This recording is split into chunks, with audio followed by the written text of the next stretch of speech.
Despite the number of front-end development jobs growing exponentially in recent years, outpacing the supply of qualified workers, most front-end developers struggle to get their first job and break into the market. If this is you, you're in the right place. Welcome to Codetopia, and this is the complete guide to getting your first front-end developer job. This video contains 4 main sections. All of the sections are equally important, so it's crucial to not skip anything and to watch the video until the end if you want to get the most out of it. New developers fall into one of two categories. They either have imposter syndrome, which basically means they are not confident at all in their abilities, or they think they know everything while they actually lack a lot of skills that they will need on the job. You have to be in the middle. You need to know your strengths and especially weaknesses and focus on fixing them. To become hireable as a front-end developer, you'll need to know enough HTML and CSS to make beautiful and responsive static websites. You need to know enough JavaScript to make a vanilla JavaScript project such as a to-do app or a simple timer app on your own from start to finish. And you'll also want to know a front-end framework, as it's necessary nowadays. You need to know it enough to make a fully functioning website without following a tutorial, but just looking at the documentation. These are the fundamentals. There are countless other technologies that will make you more valuable. You can find them on my front-end roadmap video, but if you know these fundamentals, you are hireable and you are ready for the next section.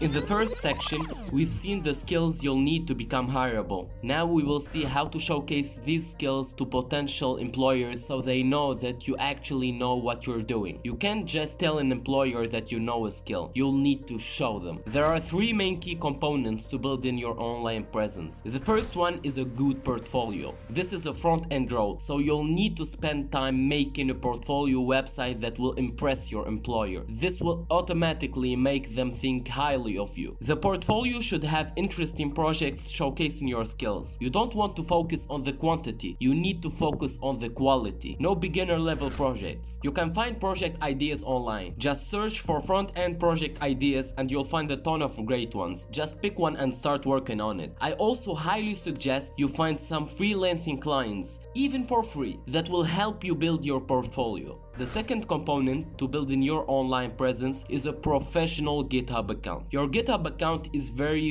important. It's sometimes more important than your resume. You'll need to make it the best it can be to maximize your chances of getting the interview. A good GitHub account is an active account containing consistent contributions to interesting projects with a professional username containing your first and last name alongside a professional profile photo. A bad GitHub, on the other hand, is an inactive account with too little to no contributions, containing Udemy beginner projects. It contains a gaming username and no photo at all, or even worse, a profile photo of an anime girl. You get the idea. The third and final component to building your online presence is an impressive resume. Spending time making a solid resume showcasing your skills and containing all your accomplishments is crucial if you want to be considered for a front-end position. Your resume must be professional and contain your best projects and links to your GitHub account and portfolio. Drop a comment below if you want me to create a video about how to craft a great front-end developer resume. So these were the 3 main key elements for building your online presence.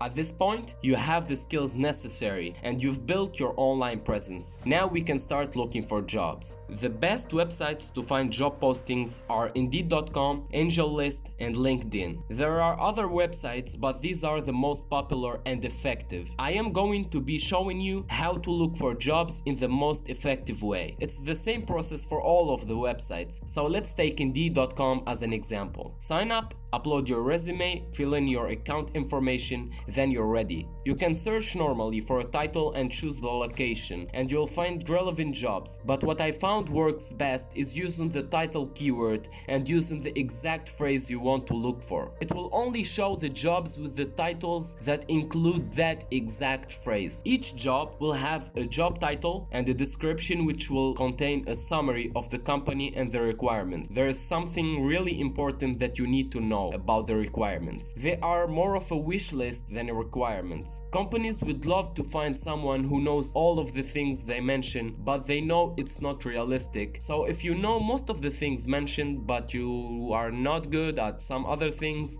that you're willing to learn on the job, it's not a problem. Don't be afraid to apply anyway, and let them know in the interview that you are willing to learn it. There is no magic trick to finding jobs. So if you followed this video and you have everything we discussed set up and you're consistent applying for jobs daily, you'll have a good chance of getting an interview.